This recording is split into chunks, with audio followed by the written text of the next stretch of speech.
안녕하세요, 조승현입니다. 오늘의 유튜브 주제는 마돈나도 입주하지 못했다는 아파트라는 주제입니다.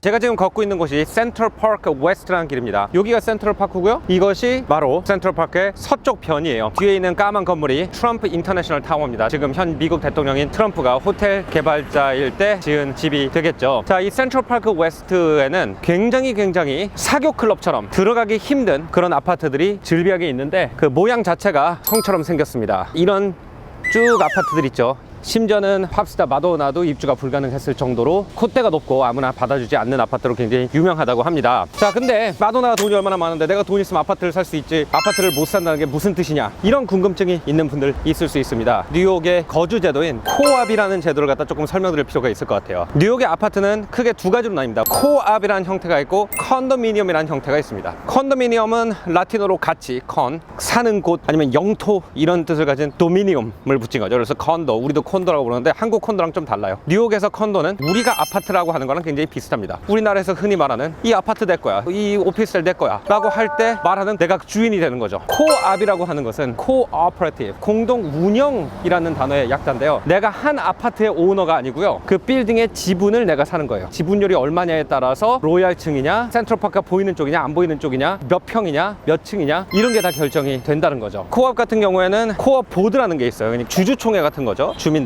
코업 보드라는 데서 새로운 사람이 내가 여기 아파트 지분을 사고 싶다 그러면 심사를 합니다. 굉장히 엄격한 심사를 해서 지금 살고 있는 주민들과 수준이라든지 성향이라든지 도덕적 평판이라든지 이런 것이 맞나 안 맞나를 갖다가 철저히 검증을 해서 이 사람이 이 코업에 지분을 살 권리가 있는지 없는지를 결정을 합니다. 자, 그럼 왜 그런 고급 코업들이 센트럴파크 웨스트라는 동네에 집결이 되게 됐느냐. 우리나라도 강남이 처음에 개발될 때 변두리였잖아요. 빈 땅이잖아요. 빈 땅이니까 최신식 거주 시설을 갖다가 강남에다가 지을 수 있다, 이렇게 해가지고 이제 올라간 데가 강남 아닙니까? 마찬가지로 이제 센트럴파크가 지어졌을 때만 해도 여기가 변두리였기 때문에 그 당시 발명된 최신 기술들을 이용해가지고 어마어마한 아파트를 올리게 됩니다. 이게 언제쯤이냐면은 1900년에서 한 1910년 사이에 올라간 아파트들이 굉장히 많고요, 조금 더 늦은 아파트는 1910년대 20년대 지은 아파트들이 굉장히 많아요. 자, 그 중에서도 100년 이상의 역사를 가지고 있는 아파트 몇 채를 찾아서 관광을 하려고 합니다. 이 건물들은 건축학적으로도 굉장히 화려하고 그 안에 살았던 연예인들이나 역사적 인물들의 이야기도 굉장히 흥미롭다고 하네요. 자, 이제 첫 번째, 뉴욕에서 가장 콧대 높은 코압에 다다르고 있습니다. 코압이에요. 그리고 코압에 이런 이름을 짓기 시작해요. 건물에다가 유럽 귀족집처럼 더 모 해가지고 이렇게 붙이기 시작해요. 그래서 지금 처음으로 우리가 구경을 할 이 빌딩은 더 다코타라는 빌딩이고요, 여기에 살던 사람 중에서 가장 유명한 사람은 존 레논과 요코 오노가 이곳에서 거주를 했던 걸로 유명하고, 모양이 다른 건물이랑 다르죠. 젊은 르네상스 스타일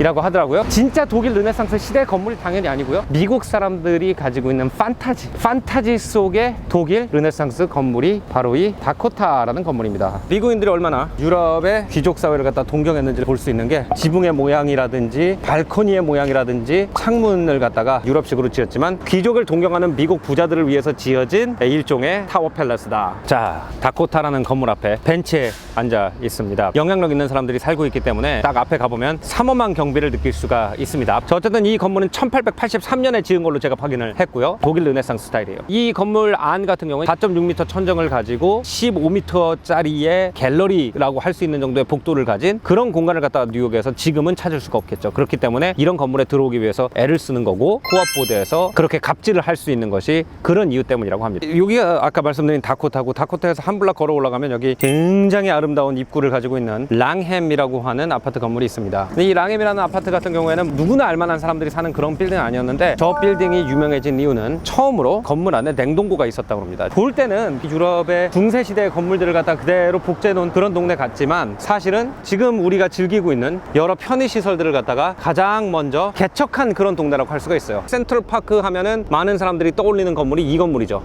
산 리모라는 아파트입니다. 타이거 우즈도 여기 살았었고, 스티븐 스필버그도 살았었고, 데미 모어, 브루스 윌리스, 너무 유명한 사람이 많아가지고 뭐 다 얘기를 할 수가 없습니다. 마도나가 여기에 아파트 살라고 그러다가 거절당한 게 바로 이 건물이고요. 그 유명한 장소가 바로 여기라고 해요. 산리모의 하이라이트는 당연히 저 위에 있는 두 개의 탑이고요. 그 두 개의 탑의 꼭대기에 동그란 고대 그리스 로마 시대의 신전 같은 게 올려져 있어요. 리시크라테스에게 바치는 기념비라고 하는 고대 그리스에 처음으로 예술가한테 바친 기념비, 그 기념비가 올라가 있기 때문에 마도나나 스티븐 스필버그나 그 연예인들이 여기서 사는 걸 그렇게 중요시하다고 그래요. 사실 그 위에 가보지도 않을 거 아니에요. 근데도 그 위에 그게 있다. 나는 정말 수천 년의 전통을 이어받는 연예인이다. 뭐 이런 느낌을 갖다가 주기 때문에 마도나도 여기에 그렇게 구박을 받으면서 들어오려고 했다는 거죠. 물론 그건 뭐 어디까지 믿어야 될지는 잘 모르겠습니다. 하지만 분명히 여기 연예인들이 많이 살고 있고, 그 다음에 이 아파트의 가장 꼭대기에 리시크라테스 기념비를 차용한 그런 디자인이 있다는 것은 확실합니다. 자, 그럼 다음 장소로 이동하겠습니다. 바로 옆집입니다. 바로 옆집은 더 캐닐월스라고 하는 굉장히 아름다운 빨간색과 하얀색 라임스톤으로 되어 있는 건물이에요. 프랑스 스타일이고, 프랑스에서 이제 세컨 엠파이어라고 그러면 나폴레옹 1세가 즉위가 끝난 다음에 나폴레옹 3세로 넘어온 다음에 이제 제2제국이라고 그러는데, 제2제국 시대에 유행했던 스타일을 갖다 모방해가지고 낸 거라고 합니다. 영국의 성 이름에다가 사실 데코레이션은 정말 유럽의 모든 귀족적인 요소를 갖다가 다 짬뽕을 해가지고 만든, 우스꽝스러울 수도 있는 그런 디자인이에요. 저 앞에 있는 그리스 로마식의 컬룸에다가 창문 장식 같은 것도 바로크, 르네상스, 18세기, 19세기 다 섞어가지고 만든 그런 건물인데, 정말 그 당시에 미국인들이 돈을 벌면 얼마나 유럽 귀족처럼 사는 것이 꿈이었는지를 갖다가 보여주는 거죠. 다 가질 수는 없는 것 같아요. 돈이 많아도 그거보다 더 위를 쳐다보고, 또 내가 미국 재벌인데 난 유럽 재벌이 되고 싶고, 그것이 인간이 계속 끊임없이 새로운 것을 창조하는 욕망의 소스가 아닌가. 그 욕망을 갖다 나쁘게 쳐다볼 수도 있지만, 또 그것이 이제 인간을 갖다가 점점 끊임없이 뭔가를 만들게 하는 그런 원동력이 아닌가 또 생각이 되게 합니다. 이 캐니월스라는 이름이 그 당시 미국인들의 낮은 자존감, 그리고 그 낮은 자존감을 통해서 만들어낸 미국만의 문화와 디자인의 태동, 이런 거를 보여주는 건물입니다. 자, 다음 건물로 그러면 이동하시겠습니다. 왼쪽에 보이는 탑 두 개가 있는 거대한 하늘 정원이 있는 건물이 바로 베레스폴드라고 하는 아파트 건물입니다. 이 건물은 보시다시피 테라스가 관건입니다. 여기 테라스에 보면 막 나무도 심어져 있고 막 이래요. 뉴욕처럼 녹지가 없는 데서 개인 녹지를 가지고 있고, 그 개인 녹지에서 내려다 보면은 센트럴파크가 있다. 얼마나 대단한 발상이에요. 이 건물 같은 경우에는 심지어 모든 아파트가 U자로 생겼다고 합니다. 3면에 발코니가 있고, 그 발코니에서 센트럴파크가 내려다 보인다고 그러네요. 이제 베레스폴드라는 곳이었고요. 이제 다음 곳 향해서 이동하겠습니다. Come on, let's go. 베레스폴드, 뉴요커들의 드림하우스 앞에 제 드림카 머스탱 컨버리버. 와, 저런 집에 살면서 이런 차 몰고 다니는 게 어렸을 때 로망이었는데, 이렇게 사는 분이 있네요. 뭐 여기 진짜 사시는지는 모르겠지만. 자, 다음 장소로 이동하겠습니다.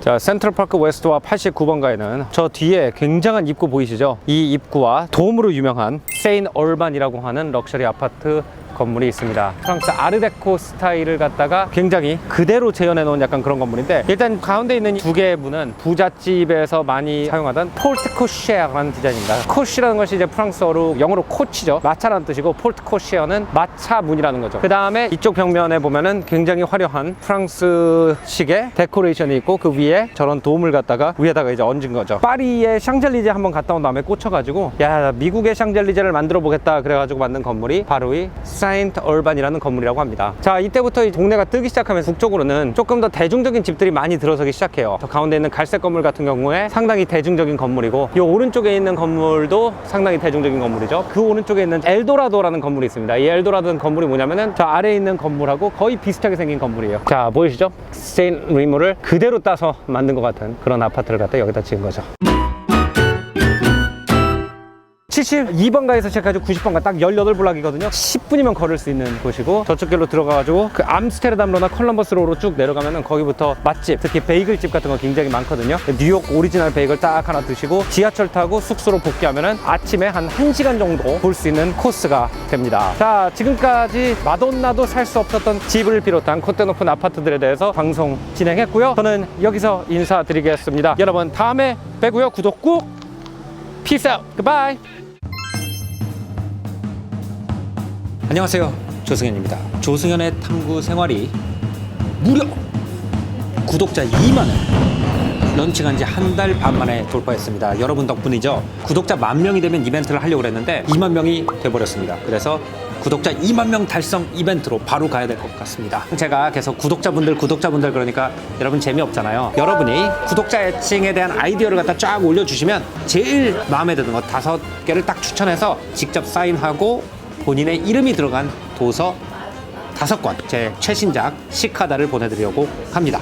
아이디어 쭉쭉쭉쭉 올려주시고요. 다음 달부터는 여러분이 올려주시는 애칭 중에 하나로 여러분을 부르면서 더 친근한 모습으로 소통하도록 하겠습니다. 여러분 감사합니다. 2만 명!